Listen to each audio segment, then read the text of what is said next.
स्वागत है दोस्तों आप सभी का मेरे YouTube channel online chemistry bye Dhaka sir में। लास्ट वीडियो में हमने पढ़ा था वांट ऑफ गुणांक। वांट ऑफ गुणांक को हम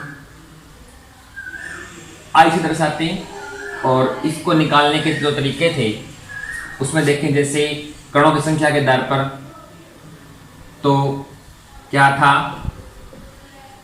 वियोजन या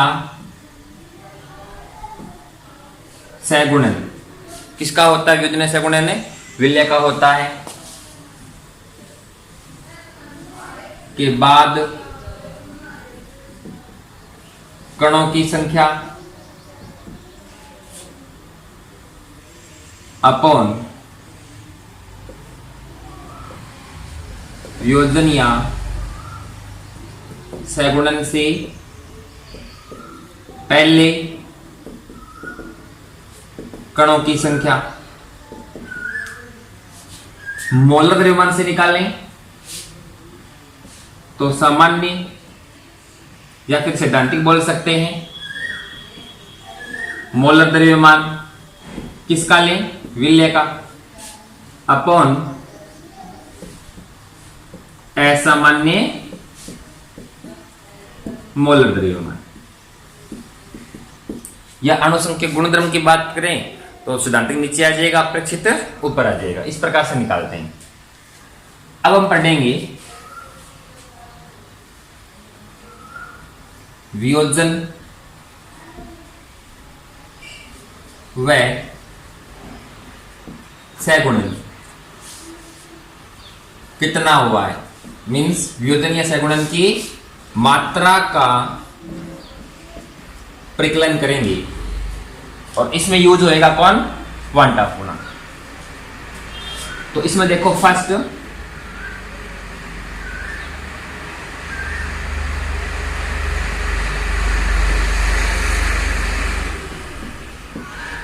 वांट ऑफ गुणांक मीन्स आई व वियोजन की मात्रा। वांट ऑफ गुणांक आई और वियोजन की मात्रा अल्फा, इनमें क्या संबंध होता है पहले वो निकालते हैं। देखो, जैसे विलेय ले हम MgCl2 और इसको जल में घोलें तो ये टूटेगा, Mg2 पॉजिटिव और Cl नेगेटिव के दो बन जाएंगे। अब देखो, घुलने से पहले ये सॉलिड है और मैग्नीशियम क्लोराइड है। घुलने के बाद जलीय विलयन में ये आयन है, मीन्स वियोजन हो गया। तो एक नया पदार्थ तो है ना, आयन तो बने, ये आयन इससे बने, मीन्स ये वियोजित हो चुका है। और मैं वियोजन की मात्रा का परिकलन करना है जिसे हमने अल्फा से दर्शाया है। ये तो एक विशेष एग्जांपल हो गया, जैसे NaCl ले सकते हैं हम यहाँ। अब कोई भी कॉमन एग्जांपल लें तो क्या होगा, जैसे इसकी जगह कोई भी लवण जिसका वियोजन हो रहा हो या कोई भी विलेय जिसका वियोजन हो रहा हो, मान लेते हैं A है, और इसको जल में घोल लें तो इसके आयन बन रहे हैं, वो मान लेते हैं क्या है? B है। जैसे MgCl2 का आयन कौन कौन से हो गए? Mg2 पॉजिटिव और Cl नेगेटिव ना। इसी प्रकार से A का जब वियोजन होगा तो जो आयन बनेंगे वो कौन हो गए? B। तो B किसको बता रहा है? आयनों को बता रहा है। और A जिसका वियोजन होगा वो विलेय हो गया। अब देखो, MgCl2 का जो वियोजन हुआ तो आयन कितने बने? मैग्नीशियम का 1 और क्लोरीन का 3, मीन्स यहां आयनों की संख्या इस रिएक्शन में या इस प्रोसेस में आयनों की संख्या देखें तो जिसको हम N से दर्शाते हैं आयनों की संख्या को, तो कितनी है? 3 है। तो यहां पर इसके कितने N बनेंगे? मान लेते हैं N। तो यहां पर N किसको बता रहा है? आयनों की संख्या को बता रहा है। ये आयन धनायन और ऋणायन दोनों मैंने साथ ही लिए, तो B जो है वो धनायन को भी बता रहा है, ऋणायन को भी बता रहा है। तो N है कुल आयनों की संख्या। ओके, अब देखो, प्रारंभ में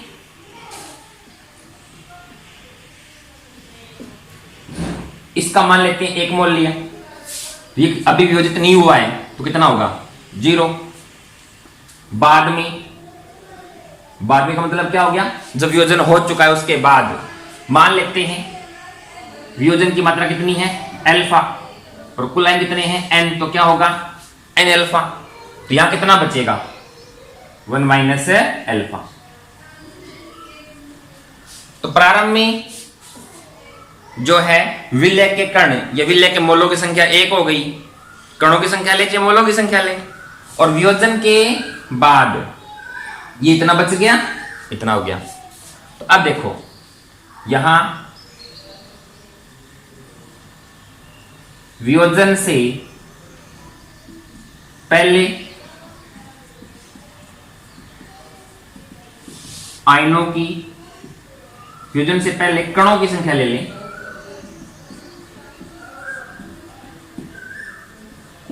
तो कितनी है 1। उसके बाद क्या होगा, क्या लेंगे, वियोजन के बाद कणों की संख्या कितनी है भी, ये सारी आएगी ना, कैसे 1 माइनस अल्फा प्लस ये कितना है n अल्फा, या फिर इसको अपनी लिख सकते हैं ना 1 plus n alpha minus alpha, या फिर क्या करेंगे 1 प्लस अल्फा कॉमन ले लें, n माइनस 1 रह जाएगा। तो ये क्या आ गया अपना यहां वियोजन के बाद कणों की संख्या। अब क्या निकालना है हमें, i वांट ऑफ गुणांक। तो अब अपन यहां i निकालें, तो i निकालने का फॉर्मूला क्या है, वियोजन या सहगुणन के बाद कणों की संख्या। तो अपन यहां क्या पढ़ रहे हैं, वियोजन। तो वियोजन के बाद कणों की संख्या कितनी है, ये means 1 plus alpha into n minus 1, और वियोजन से पहले कणों की संख्या कितनी है 1, तो अपॉन क्या आ जाएगा भी 1 आ जाएगा। ठीक है, तो ये इसके बराबर ही तो है ना। अब इसको सॉल्व करें तो i इक्वल्स टू क्या हो गया अभी 1 plus alpha into n minus 1। अब इसको इधर रखें, इसको इधर लेके जाएं, तो यहां इस समीकरण से हम लिख सकते हैं कि alpha into n minus 1 equals to i minus 1। तो अल्फा इक्वल्स टू क्या आ जाएगा i minus 1 upon n minus 1।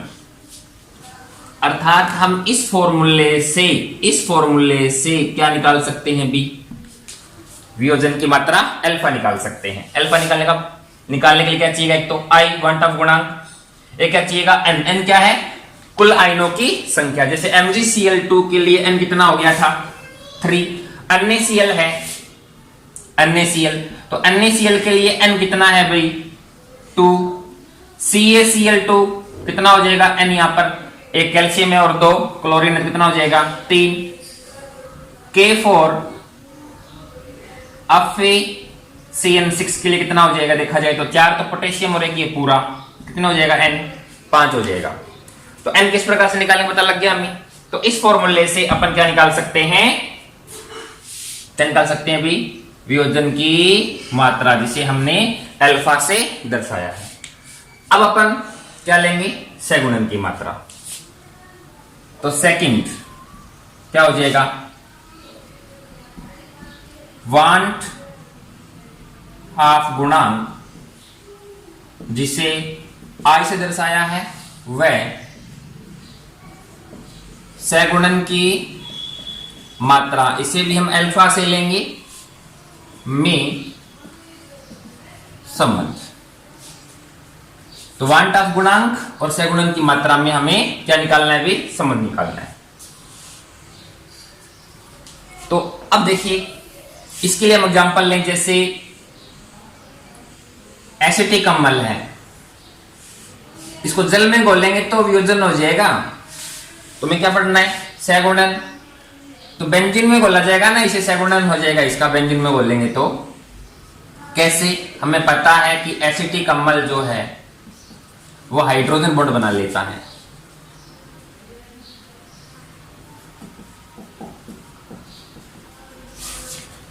Acetic अम्ल के 2 अणु आपस में सहगुणित होंगे और यहां क्या बन जाएगा हाइड्रोजन बॉन्ड। तो कितने अणु काम आए इसके 2 काम आए। अब देखो यहां पर कोई आयन नहीं हुआ तो आयन नहीं बने ना, ये भी एसिटिक एसिड है, ये भी एसिटिक एसिड है, ये सहगुणन से पहले, ये सहगुणन के बाद में है। अब देखो इसकी जगह हम कोई ले लें, जैसे ए कोई विलेय है जिसका क्या होना है, सगुणन होना है, और यहां इसके कितने कण सगुणित होंगे, वो कणों की संख्या कितनी मान लें, n, और किसी विलायक में घोल लेंगे सगुणन होगा तो जो एक कण है उसकी पावर n लगा देंगे। जैसे यहाँ कितने थे, 2, तो यहाँ 2 है ना, तो यहाँ इसको यूं लिखें और चाहे 1 लिख करके ब्रैकेट लगा दे, पावर 2 कर दे। मींस इसे यहाँ इसकी जगह हम लिख सकते हैं क्या, CH3COOH की 2, तो इसकी जगह a, कणों की संख्या n, बाद में ये यही तो है तो a ही रहेगा, इसकी कितनी पावर है 2, तो इसकी कितनी हो जाएगी, n हो जाएगी। तो ये सगुणन से पहले, ये सगुणन के बाद, तो प्रारंभ में एक ले ले इसका, तो ये कितना होगा 0। उसके बाद क्या हो रहा है सगुणन, तो सगुणन के बाद यहां कितना होगा, सगुणन की मात्रा अल्फा, और कितने कण है n, तो अपॉन n हो जाएगा, क्योंकि हमने यहां क्या किया था, इनटू आयन बने इसलिए, और यहां सगुणन हुआ तो अपॉन n हो जाएगा, तो यहां कितना हो जाएगा 1 माइनस अल्फा। अब देखो सगुणन से पहले कणों की संख्या कितनी है, 1। उसके बाद देखो सगुणन के बाद कणों की संख्या कितनी है अभी, 1 minus alpha plus alpha upon n, तो ये क्या आ जाएगी भी, सगुणन के बाद कणों की संख्या आ जाएगी।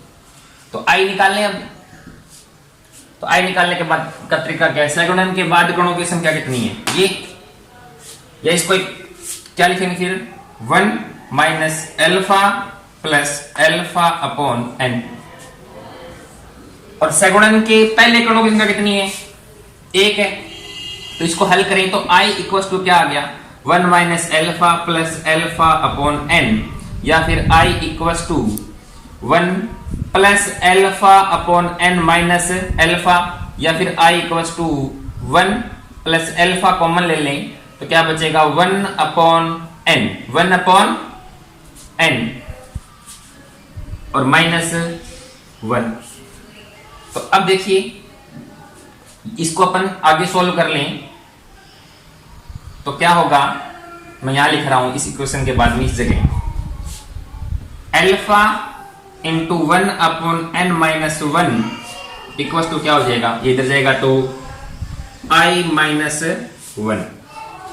इसको यहां एक बार सॉल्व कर लेते हैं, कैसे, अल्फा 1 अपॉन n, इसके अपॉन में 1 ले लेना, तो यहां पर एलसीएम क्या आ जाएगा n, तो यहां क्या आएगा 1 और यहां क्या आएगा n equal to i minus 1। तो अल्फा इक्वल टू क्या आ जाएगा अभी, i माइनस 1, ये इधर आएगा तो इंटू में आ जाएगा इसके n अपॉन, ये ऊपर है यहां नीचे आ जाएगा अभी 1 माइनस n। तो हम इस फॉर्मूले से क्या निकाल सकते हैं, अल्फा मीन्स सगुणन की मात्रा निकाल सकते हैं। इसके लिए i चाहिए का वांटा पूर्णांक, क्वेश्चन में दिया गया होगा n, यहां पर क्या होगा, जैसे एसिटिक अम्ल को बेंजीन में घोलते हैं तो कितने कण आपस में हाइड्रोजन बॉन्ड द्वारा सगुणित हो रहे हैं, 2। तो इसके लिए n का मान कितना हो गया अभी, 2 हो गया, ठीक है। तो n का वैल्यू पुट करके और ये दिया गया होगा तो अपन क्या निकाल सकते हैं, सगुणन की मात्रा निकाल सकते हैं। कई बार अपने को सगुणनीय वियोजन की मात्रा परसेंट में निकालनी होती है, तो परसेंट में निकालनी तो इनको क्या कर देंगे भी, 100 कर देंगे, इनको क्या कर देंगे 100 कर देंगे, ठीक है। तो अब देखिए वियोजन की मात्रा, सगुणन की मात्रा और वांटा पूर्णांक में संबंध हमने निकाला था, उस पर आधारित न्यूमेरिकल किस प्रकार से करेंगे। तो हमने वियोजन के लिए देखो क्या निकाला था, i equal to 1 plus alpha n minus 1, means कई बार अल्फा दिया हुआ होता है, i निकालना हो तो इस फॉर्मूले को यूज कर लेंगे, और i दिया हुआ हो अल्फा निकालना हो तो फॉर्मूला क्या है हमारे पास, alpha equal to i minus 1 upon n minus 1। ये तो हो गया वियोजन के लिए। सगुणन के लिए अल्फा दिया हो i निकालना हो तो इस फॉर्मूला का यूज करेंगे। फॉर्मूला क्या है, ये i equal to 1 minus alpha plus alpha upon N, I दिया गया हो, अल्फा दिया गया हो और आई निकालना हो तो ये फॉर्मूला यूज होगा, और आई दिया गया हो अल्फा निकालना हो मीन सगुणन की मात्रा निकालनी हो तो ये फॉर्मूला यूज हो जाएगा। क्या है B A, I minus 1 into N upon 1 minus N. ठीक है, तो ये तो किसके लिए है, वियोजन के लिए, और ये किसके लिए है, फॉर्मूले सगुणन के लिए। ओके, अब हम इन दोनों पर आधारित न्यूमेरिकल करते हैं। तो पहले वियोजन की मात्रा पर आधारित अपन न्यूमेरिकल करें। जैसे कोई न्यूमेरिकल है जिसमें क्या क्या दिया गया है वो देखिए। एक विल्य जिसका फॉर्मूला K4 Fe(CN6) है। ठीक है, इसको जल में घोला गया तो वियोजन की मात्रा मीन्स अल्फा, अर्थात वियोजन की मात्रा दी गई है कि इसे जब जल में घोला गया तो इसका 46% जो है ना वो क्या हो गया, वियोजन हो गया। ठीक है, और इसका जो जलीय विलयन है इसकी सांद्रता C दी गई है 0.1 है। बी एक विलय कौन है, K4 Fe(CN6), इसे जल में घोला गया, इसके जलीय विलयन की सांद्रता 0.1 है मींस मोलरता दी हुई है, और जल में घोलने पर इसका वियोजन कितने परसेंट हुआ, 46% हुआ। ठीक है, तो निकालना है हमें यहां प्रासरण दाब, अर्थात पाई जो है ना वो ज्ञात करना है। अब देखो यही न्यूमेरिकल डायरेक्ट आए वियोजन की मात्रा से पहले, हमने वियोजन ऐसा गुण नहीं पढ़ा था, उससे पहले हमने क्या पढ़े थे, अणुसंख्या गुणधर्म ना। वहां ये क्वेश्चन होता कि एक विलय है, कोई भी जलीय विलयन है जिसकी सांद्रता जो है वो 1m है। ठीक है, और 27 डिग्री टेम्परेचर है, 27 डिग्री टेम्परेचर है, तो पाई निकालो। तो पाई के लिए फॉर्मूला क्या था, pi equals to CRT। R क्या होता है, स्थिरांक कितना, 0.0821 litre ATM kelvin inverse mole inverse. तो क्या करेंगे सीधा ही, पाई इक्वल्स टू C कितना है 0.1 m, टेम्परेचर 27 डिग्री या 300 केल्विन हो जाएगा, तो इंटू 300 इंटू आर कितना है भी 0.0821। तो इसको हल करेंगे अपना आंसर आ जाएगा। हम ये करते थे, लेकिन अब विलय दे दिया कौन है, और ये तो पता ही है लवण है, जल में घोलेंगे उसका वियोजन होगा। वियोजनीय सगुणन नहीं हो रहा होता है तो अपन ये फॉर्मूला यूज करते हैं। अब वियोजनीय सगुणन हो रहा है तो पाई निकालना है, तो फॉर्मूला क्या आ जाएगा, पाई इक्वल्स टू CR। किसी काम चल जाएगा क्या, नहीं, हमें क्या चाहिए, आई चाहिएगा, मीन्स वांट ऑफ गुणांक चाहिएगा। और यहां भी देखो आंकड़े सेम है, ये इस न्यूमेरिकल के इस न्यूमेरिकल के, लेकिन यहां मैंने क्या कहा है कि वियोजनीय सगुणन नहीं हो रहा है तो सीधा निकालते हैं, तो आई की जरूरत नहीं है। अब यह वियोजन हो रहा है तो आई चाहिएगा, इसलिए मैंने इस एग्जाम्पल को हाथ में लिया है। यहां भी टेम्परेचर सेम ले लेते हैं, कितना, 27 डिग्री सेंटीग्रेड। तो देखो पाई निकालने के लिए C चाहिए, हमारे पास में है, R चाहिए, पता है, T चाहिए, दिया गया है, लेकिन क्या नहीं पता, I नहीं पता। I निकालने के लिए यहां क्या ऑप्शन है, क्या दी हुई है, वियोजन की मात्रा। तो देखिए इस फॉर्मूले में वियोजन की मात्रा अल्फा पता हो तो अपन क्या निकाल सकते हैं, I निकाल सकते हैं। तो पहले अपने को I निकालना पड़ेगा, I के लिए क्या चाहिएगा, अल्फा, और अल्फा क्वेश्चन कितना है 46%, परसेंट में दिया हुआ है, हमें सीधा चाहिए तो अपन 100 कर देंगे। यहां देखो n कितना होगा, तो अल्फा कितना है 46%, या लिख सकते हैं इसको अल्फा होगा 46/100। वियोजन की मात्रा तो आ गई, अब क्या चाहिए हमें, n चाहिए। n क्या होता है, आयनों की संख्या, तो n निकाल लें। n निकलेगा विलय के बेस पर, विलय क्या है, K4 Fe(CN6), ये एक संकुल यौगिक का कोऑर्डिनेशन कंपाउंड है। इसको जल में घोल लेंगे ना तो पोटेशियम कितने हैं 4, तो 4K पॉजिटिव, और ये अलग अलग नहीं होते कभी भी, बिकॉज यहां आपस में उपसह शून्यबंध होता है। और एक क्या बन जाएगा, FeCN6 या 4 नेगेटिव आता है। तो यहां कुल आयन कितना हो गया, देखो 4 तो ये हो गई और एक ये हो गया, कुल आयन कितनी हो गई 5, तो N कितना हो गया यहां पर 5 हो गया। तो अब इस फॉर्मूले से I निकालें, तो I equals to 1 plus alpha कितना है भी 46/100 इंटू N कितना है 5 माइनस क्या करना है 1, कितना हो जाएगा 4। इसको हल कर लेंगे तो हमारा I आ जाएगा 2.84। किसका मान आ गया, ये I का। I पता लग गया। तो इस फॉर्मूले से अब हम इन डेटा से क्या निकाल लेंगे, पाई निकाल लेंगे। तो देखिए पाई इक्वल्स टू I चाहिए कितना है 2.84 इंटू C चाहिए कितनी है 0.1 m, R चाहिए कितना होता है R 0.0821, T टेम्परेचर 27 डिग्री आप कह सकते हैं, कितने केल्विन 300 केल्विन। तो इसको अपन हल करेंगे तो अपना आंसर आ जाएगा 6.98। ठीक है ना। परासंदर्भ का मात्रा क्या होता है एटीएम। इस प्रकार से ये न्यूमेरिकल सॉल्व हो जाएगा। ठीक है। तो क्वेश्चन में क्या क्या दिया गया है, फिर निकालना फॉर्मूला कौन सा यूज करेंगे, ये तो फिर अपने आप आ जाएगा सामने कि आई निकालना है। फिर पता लगा कि आई कैसे निकालेंगे, तो हमने पहले पढ़ा है कि इस फॉर्मूले से अल्फा दिया गया है तो आई निकाल लेंगे, आई निकाल करके यहाँ पुट कर देंगे तो आंसर आ जाएगा।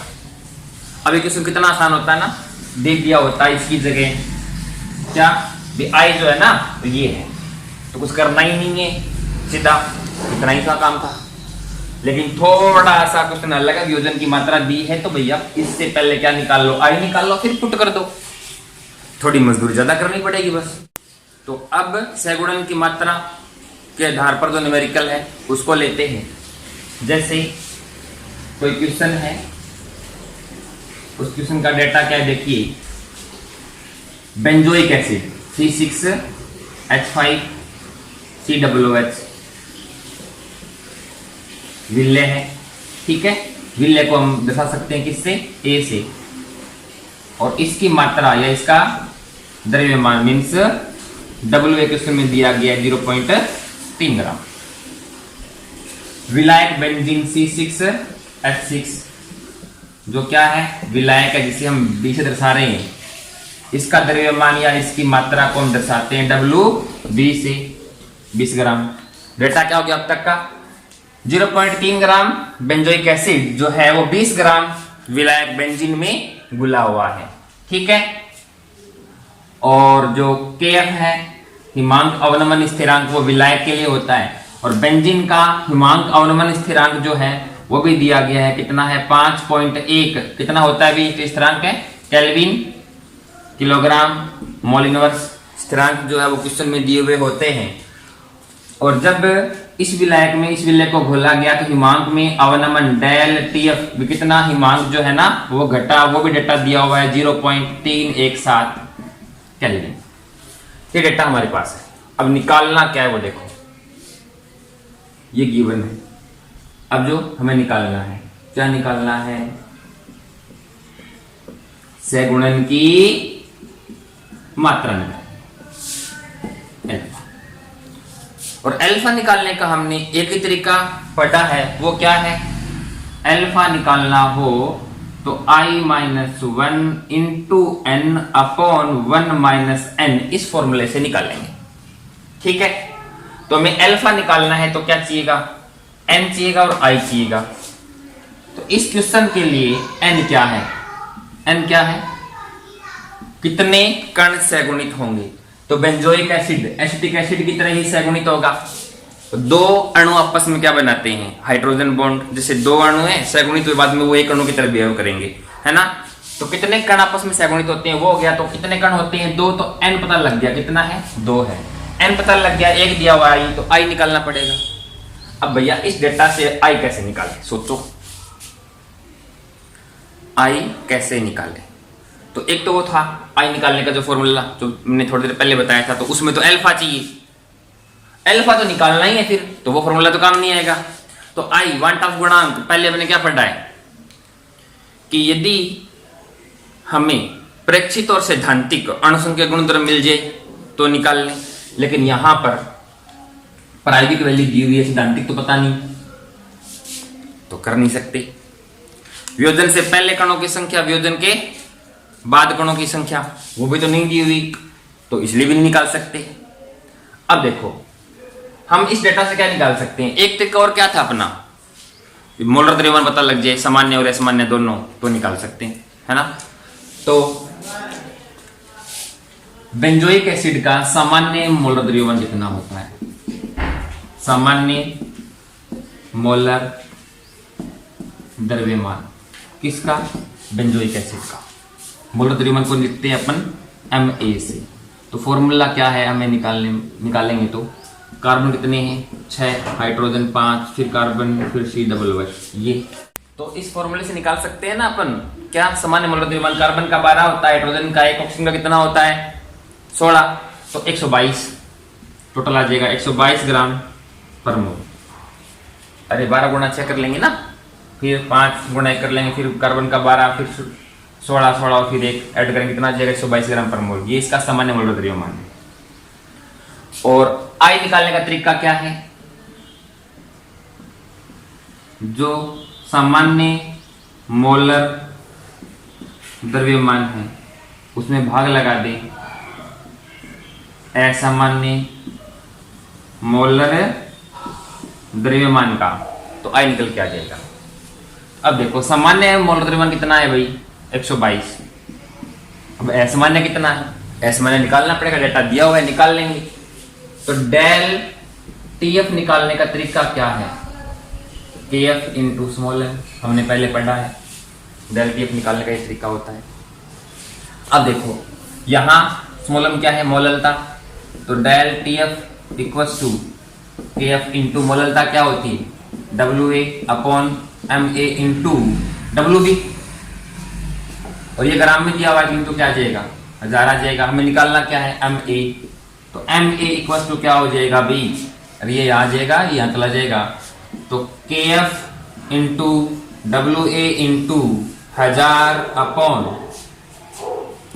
Del TF into WB। तो KF कितना है क्वेश्चन में दिया हुआ है 5.1, WA विलय का द्रव्यमान 0.3 ग्राम, 0.3 ग्राम ये है ही, इंटू 1000, ठीक है, अपॉन डेल टीएफ कितना है, डेल टीएफ 0.317 केल्विन में है, और इंटू क्या चाहिए अपने को WB कितना है B 20 ग्राम। तो देखो इसको सॉल्व करेंगे तो MA आ जाएगा 241 ग्राम पर मोल, कितना आ जाएगा 241 ग्राम पर मोल। तो सामान्य मोल द्रव्यमान कितना 122 है, असामान्य कितना हो गया 241, तो 122 में 241 का भाग लगाएंगे तो आई आ जाएगा कितना 0.506, तो क्या आ गया भाई आई आ गया। अब आई को यहां पुट करेंगे, क्या निकालना है हमें, अल्फा निकालना था, बोलना नहीं है, तो आई कितना है 0.506 माइनस 1 इंटू एन कितना है भाई इसके लिए 2 अपॉन 1 माइनस एन कितना है 2 है। तो इस फॉर्मूले को आगे हल करेंगे तो अल्फा अपना आ जाएगा 0.988, कितना आ जाएगा 0.988, परसेंटेज में निकालो कितना हो जाएगा अभी 98.8 है, 100 से गुणा कर देना, काफी ज्यादा मजदूरी करनी पड़ेगी।